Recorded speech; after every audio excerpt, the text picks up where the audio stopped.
Hey guys, this is James with Crypto Academy back again, and I just thought I would give you guys a quick introduction to crypto today. So normally, if you've been following us, a lot of the time we tend to do some high-end stuff, more day trading related stuff.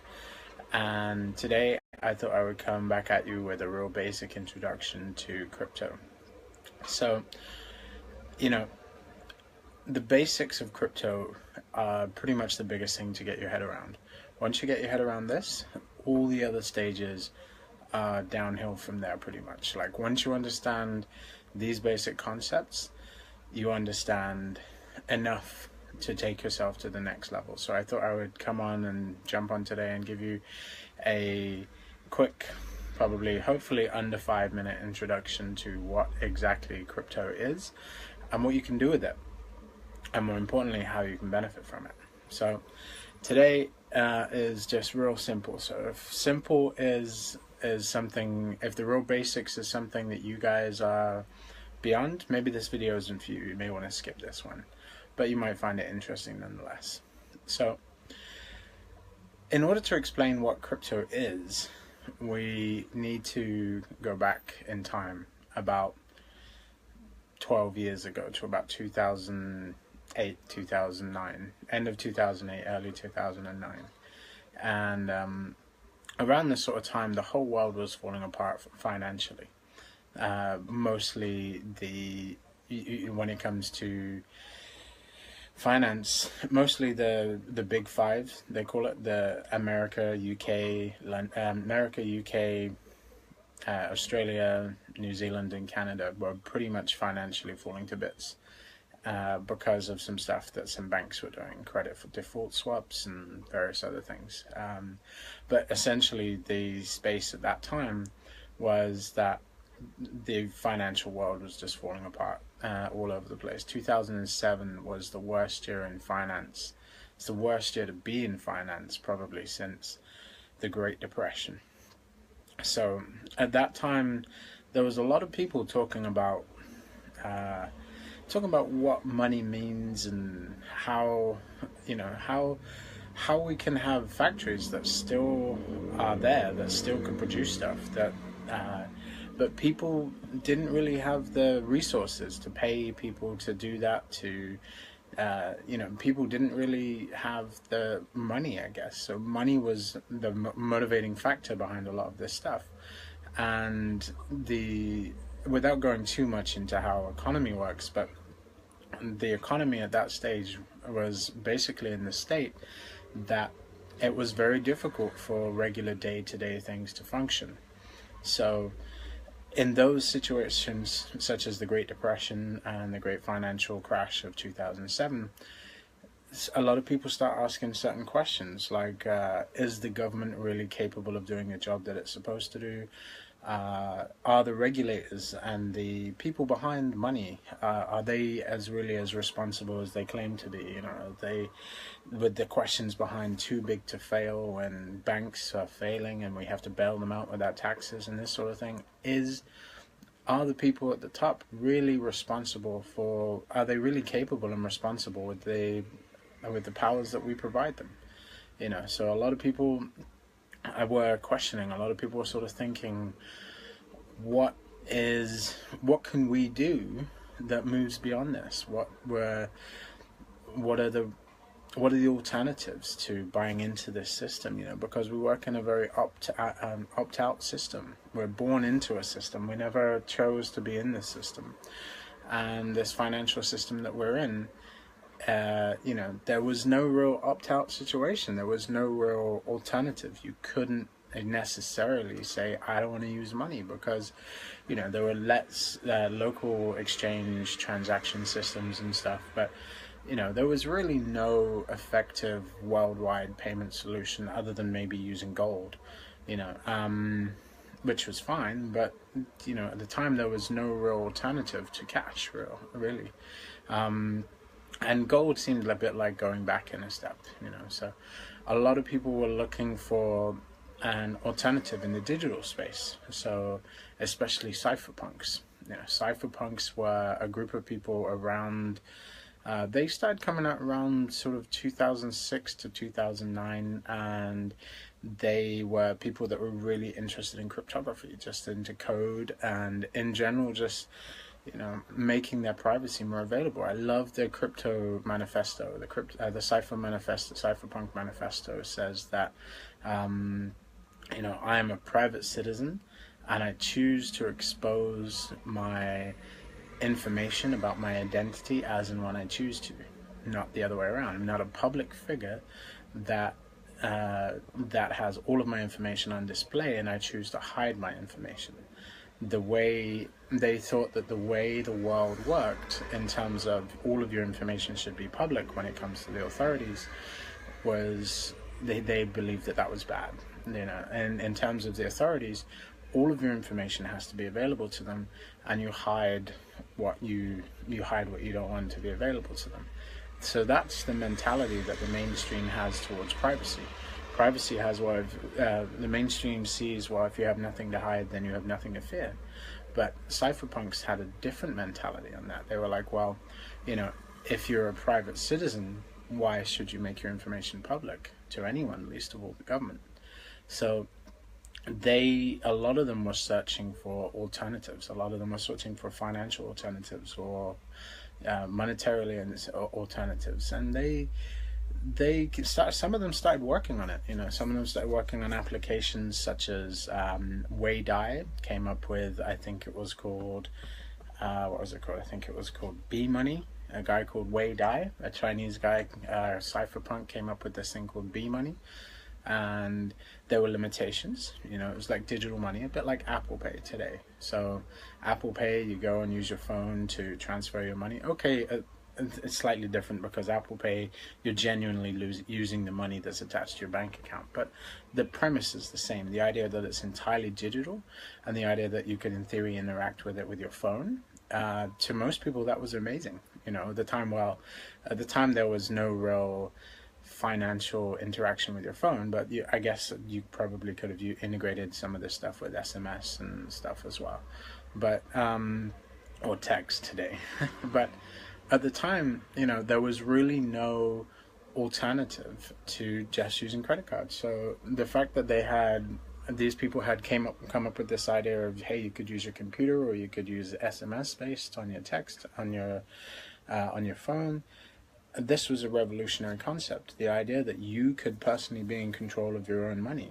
It wasn't issued by a financial regulator such as the Federal Reserve, or in the UK, the case of the Bank of England. These people were, revolutionaries, if you will. They were creating a space where people could have financial independence and financial sovereignty. They could have literally their own money that belonged to them, that wasn't controlled by anyone, or at least that was the theory. And there were so many problems with the early versions. The biggest problem was the fact that, how do you stop somebody, if I send money to you, how do you record that specific money has gone from me to you? And then, like, a lot of things have delay, right? So if I was to send money to you, I would spend, say, $10 from me to you.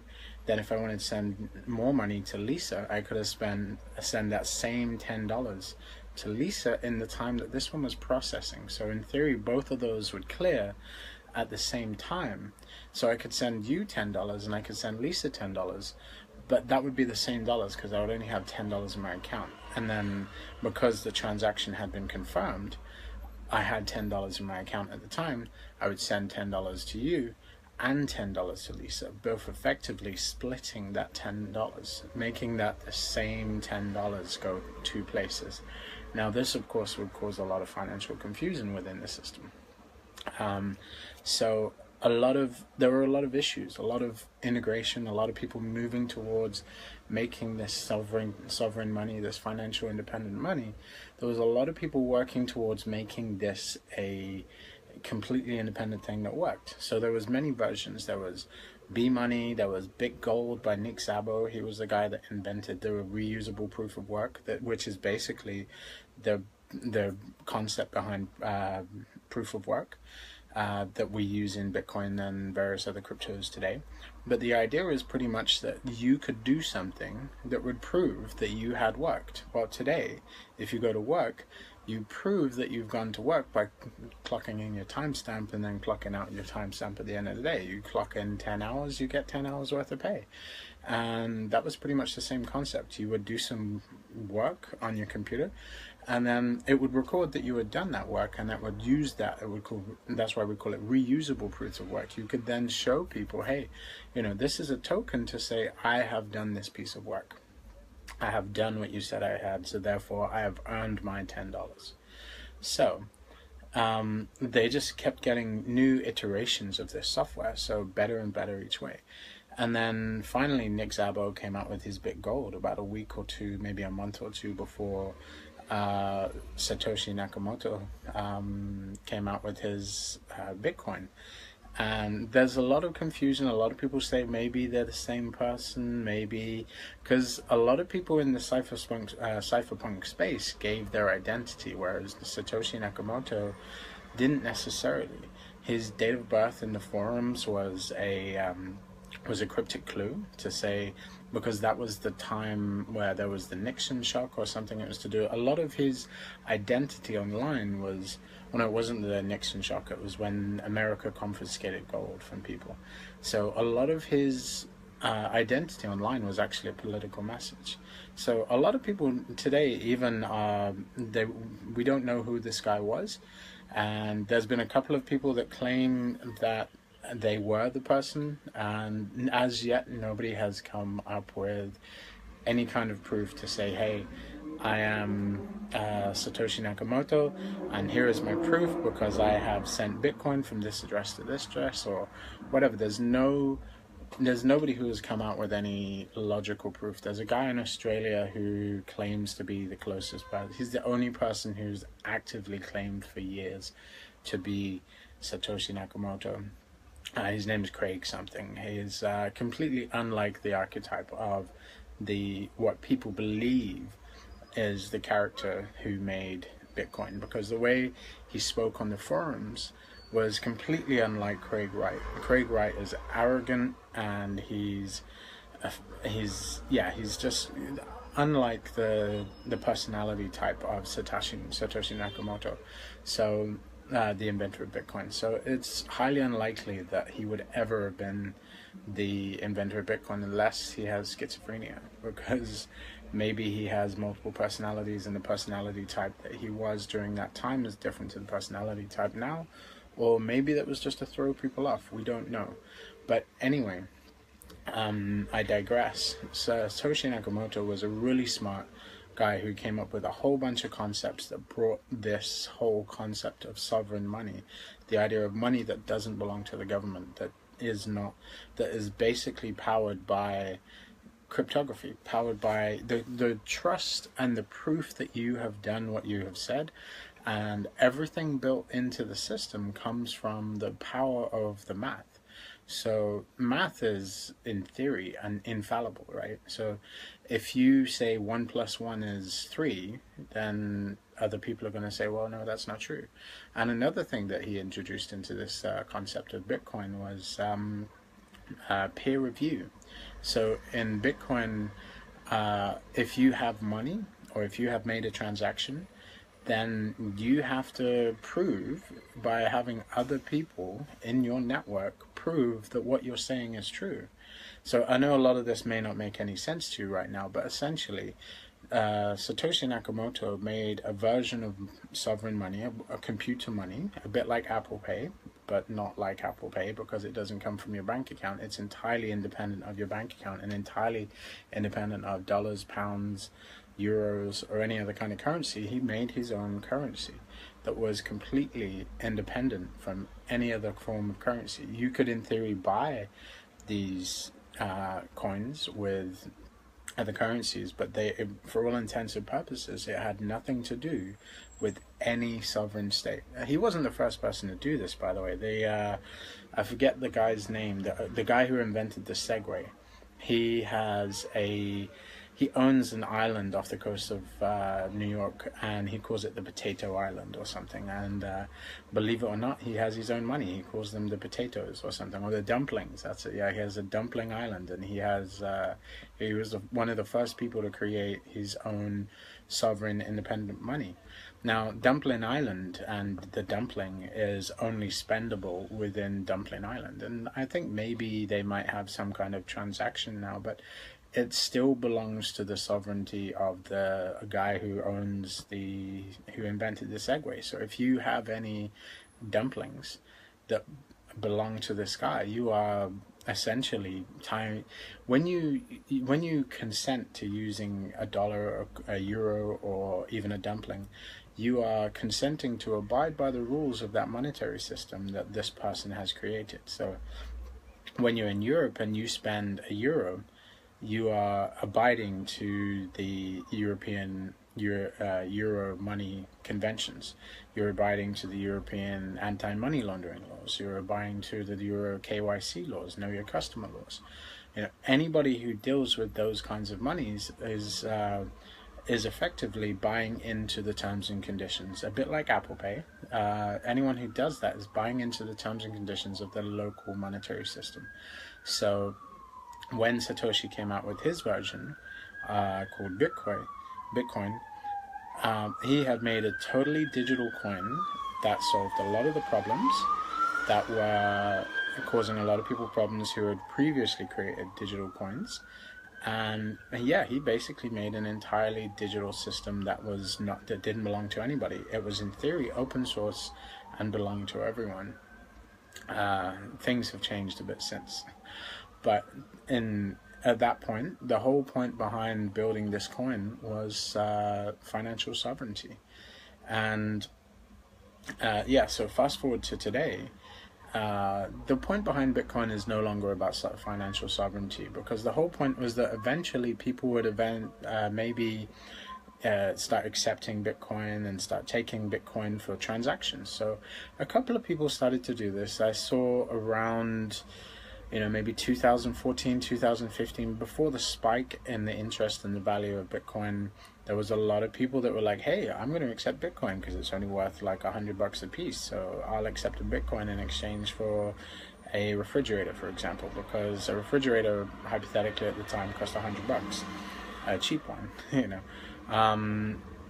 So when this happened, that was fine. But when the spike happened, people tended not to start accepting them anymore. They were like, wait, if I accept something for $100 today, which is roughly a Bitcoin, what if this Bitcoin is worth now 300, 500, 400, 5,000, even in one case, $20,000 for one Bitcoin? So a lot of those people who had sold items, I'll give you for instance, the first ever Bitcoin transaction was for a pizza. For one pizza, and I think it was about 10,000 Bitcoin. Yeah, if you were the person that bought that pizza for 10,000 Bitcoin, you'd be kicking yourself right now, and I'm sure they already have, and I'm sure the internet has made a big deal out of this, so I won't make so much more of a big deal out of this. But pretty much, if you had sold a coffee for 0.1 Bitcoin back in 2015, today you'd be kicking yourself without 0.1 Bitcoin is worth 100 times more than that right now, maybe more. But the point is that today there is no hope that this would ever start to become a dominant currency source, because it's just not stable enough. The value there's more value to people exchanging Bitcoins as between dollars and making money for the dollars. So that you buy the Bitcoin, you wait for it to go up, and then you sell back into dollars. There's more money in that now than there is to actually buy something with that concept. So I don't think for the foreseeable future there will ever be a Bitcoin exchange network for items again. I there was a brief period for it, but I think that those days are well and truly over. I'm sad to say. But on the plus side, people have been buying these things and they have been earning 10, 20, 100, in some cases, probably even 1,000 times their money. If you bought, as a lot of people will probably tell you, oh, if you bought Bitcoin back in 2009, you'd be a gazillionaire today, and there's so many people that are like, oh, I missed the boat. I should have bought back in 2009, and,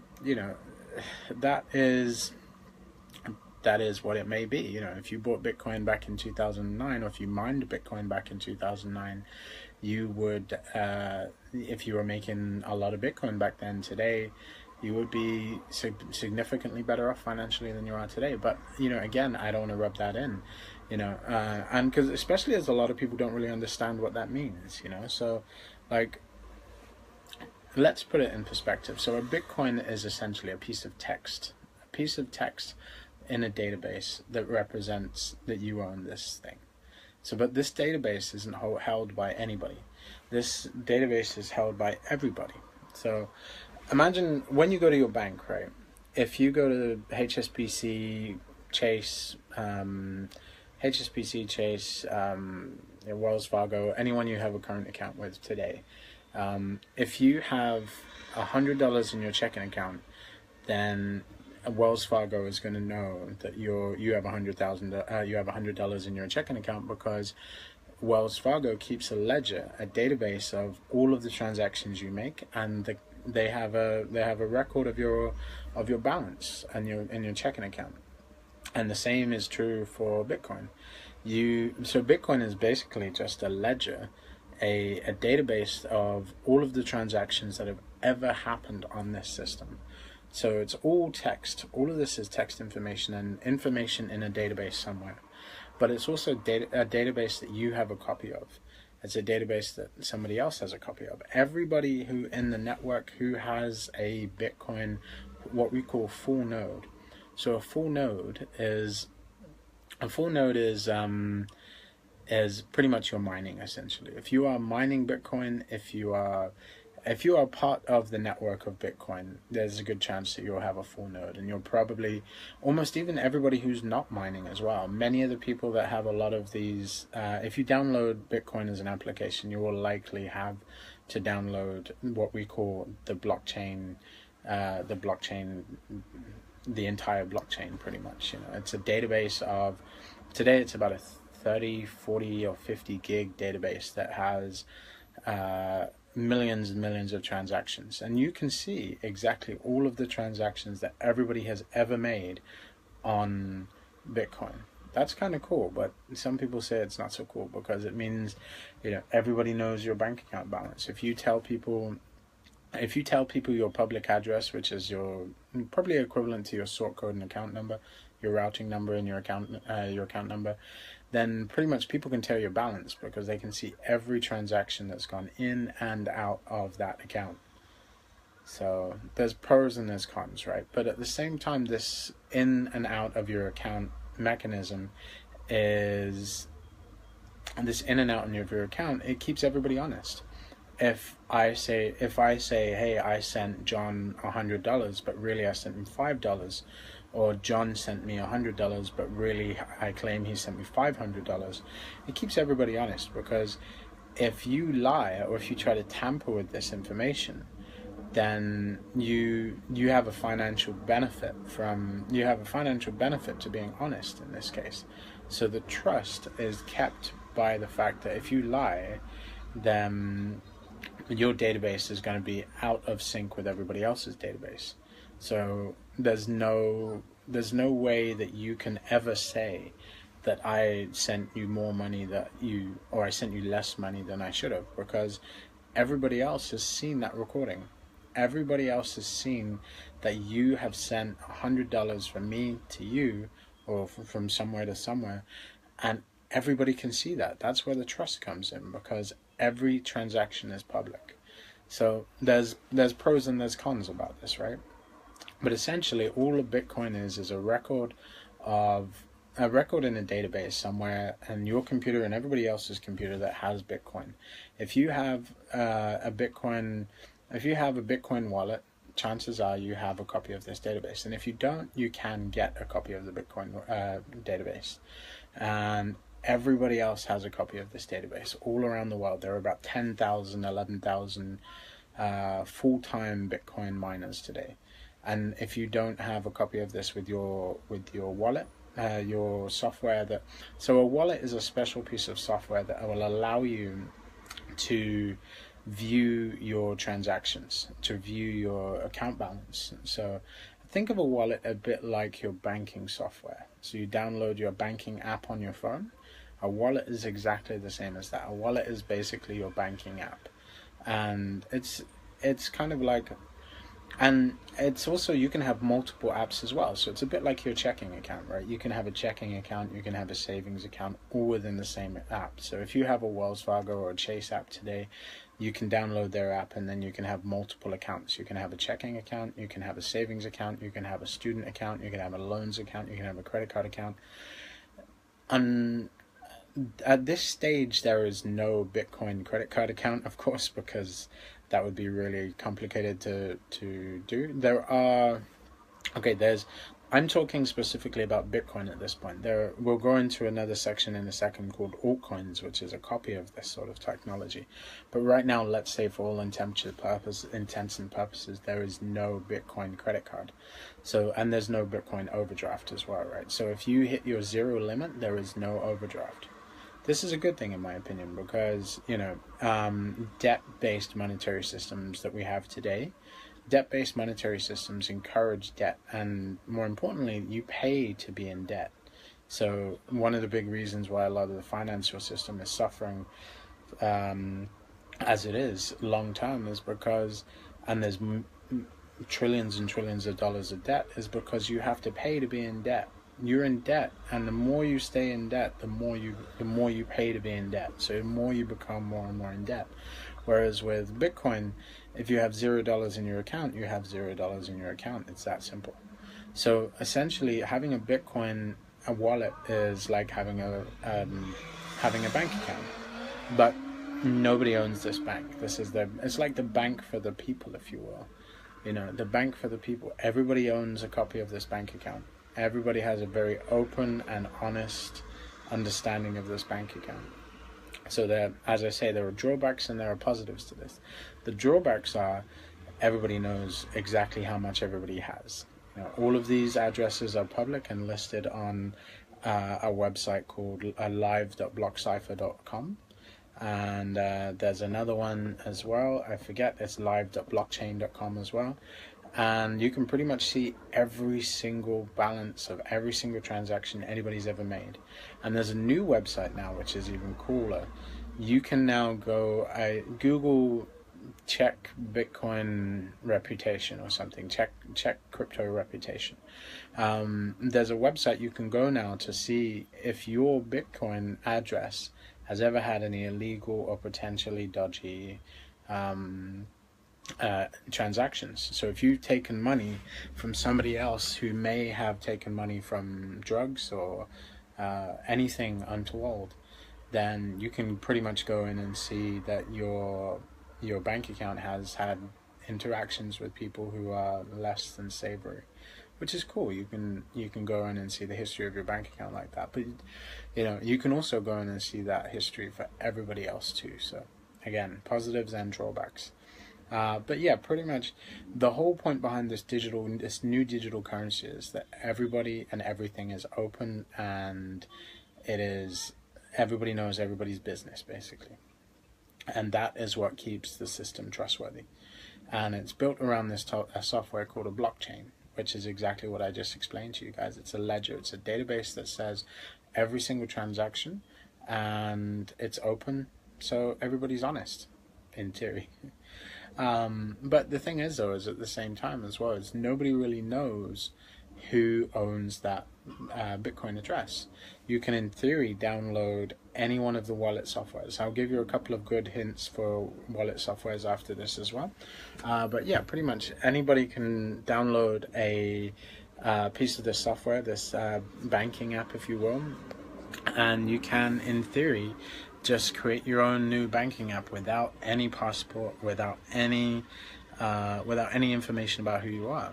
This is why there's a lot of people today trying to change that. There's a whole bunch of regulators today that are trying to make people give over their passport information or their driver's license information so that in order to buy Bitcoin. Now, how people see this is entirely up to you. I think this is almost entirely against the principle that Satoshi had. Satoshi had this principle that you could have sovereign money. If you have to give people your information, if you have to KYC or know your customer, then in my opinion that's not really a case of sovereign money. That's money that's verified by the government, that's tied to your ID. And yeah, it's completely the opposite of sovereign money. But today it's become just another financial asset class, and that's sad, but people make money from it too. So yeah, so that's what I do. I teach people how to make money from using these Bitcoins. But more importantly, Bitcoin now has a lot of competitors. Bitcoin has what we call altcoins. Now, altcoins are pretty special. So somebody a few years ago, maybe about 5 years ago maybe, took Bitcoin and they made, I think the next one was Litecoin maybe. Somebody came along and said, hey, this is the open source software for Bitcoin and we're going to make our own Bitcoin. We're going to call it Litecoin. I think Ethereum was actually the second one, I think. But anyway, somebody basically came along and looked at how Bitcoin was doing it and said, hey, I could do this too. Now, Ethereum is special. We're going to have a whole nother episode on Ethereum and what that means and what people can do with Ethereum. But for now, the most important thing to understand is that there are alternatives to Bitcoin. Bitcoin is no longer the only cryptocurrency, because once you've done it once, people can see how you did it and do it again and again and again, right? So now today there are somewhere in excess of 2,000 cryptocurrencies. Yeah, 2,000 altcoins. So you have some of the big major ones today are probably Bitcoin, obviously, Ethereum, Neo is a big one, which is a bit like Ethereum. You have EOS, which if you know anything about the previous videos I posted, I'm not a huge fan of EOS. I'll probably make another video as to exactly why I'm not a huge fan of EOS in the near future. But essentially, there's over 2,000 of them, you know, and some of these are doing really well too. I mean, Ethereum is now up to I don't want to quote me on this right now because I'd have to get the numbers off my top of my head, but you know, Ethereum has seen over $1,000 worth of value for one Ethereum. So yeah, and now you have Bitcoin Cash as well. Bitcoin Cash is slightly different. This is what we call a fork. I will go into a fork in other videos as well. I will have I'll probably do the next video I'll do would be on forks, which is basically when you have a whole group of people in the community that dislike the way the community is going. So they say, well, this is an open source software. I'm going to take this software and go somewhere else with it. So yeah, that's pretty cool. It's cool that people can do that. I'll give my opinion on what that is in that actual video and how I think that affects people, but and the market in general. But essentially the key things to take away from this today is that Bitcoin is an entirely digital money, a bit like Apple Pay, but it's not tied to your bank account. It's not tied to anything. It's entirely sovereign. The closest thing you can say to Bitcoin is probably the dumpling, invented by the inventor of Segway for his island, Dumpling Island. And yeah, it's money that you own and no one can, in theory, ever take it away from you. And it's based on text information in a database that you and everybody else own. So it keeps all of the transactions open and public. There's drawbacks to this, but there's also positives to this as well. It keeps everybody honest in theory. And this is maintained, but everyone who maintains and everybody who keeps the integrity of this is called a miner.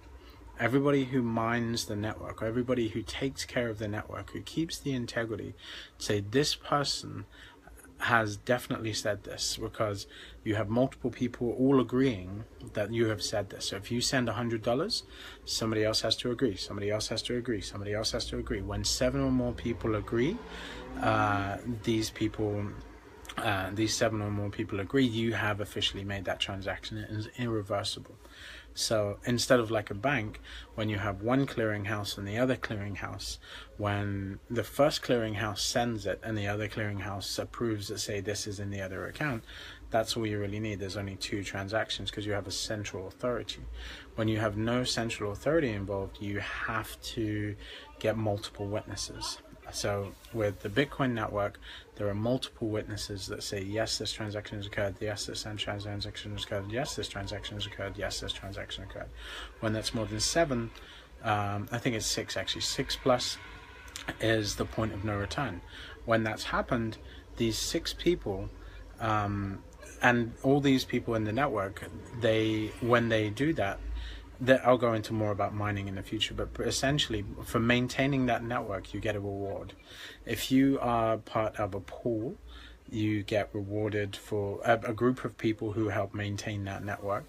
If your specific section of the people are the winner of that, well, I'll go into more detail in the future, but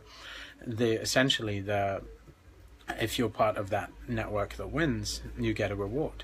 So there's a financial incentive for being honest in this situation.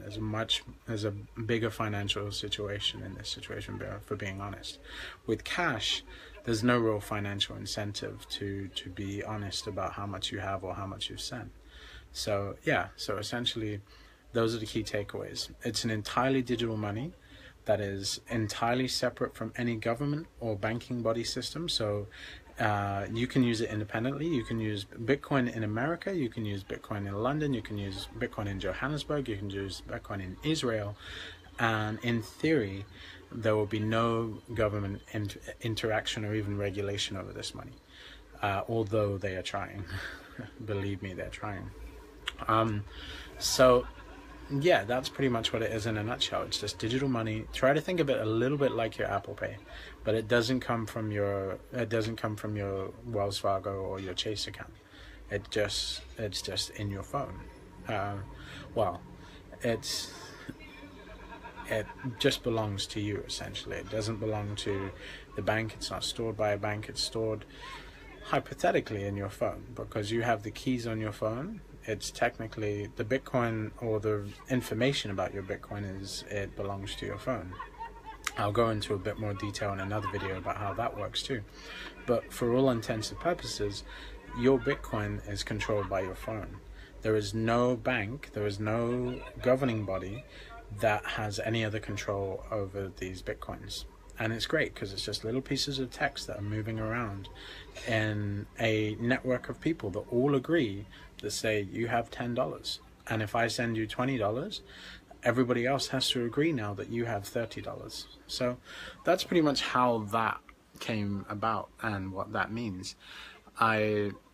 If you have any more specific questions, please feel free to post them in the comment section below. Please feel free to have likes and loves, and smash that subscribe button if you can as well. There's if you're on Facebook, like the page and see the little bell notification thing, say see first. That would be really appreciated. If this has provided you any value, please comment below and say, yeah, Jay, I got so much value from this, thanks very much. If it hasn't, then say, hey, look, you missed out something. Could you do another video on this, or could you fill me in a bit more about how the miners work? So the next video will probably be, I think, on how mining works. And yeah, because for me that's another big one as well. I'll cover that as well. So if there's anything other than mining you think I should have a video about, please feel free to put that in the comment below. Cool. Okay, so thanks guys. Like, subscribe, thanks, and loves and sharing is all appreciated. Thanks very much. And yeah, any other information you require, please put it in the comment section below. Thanks guys, you've been great. Peace.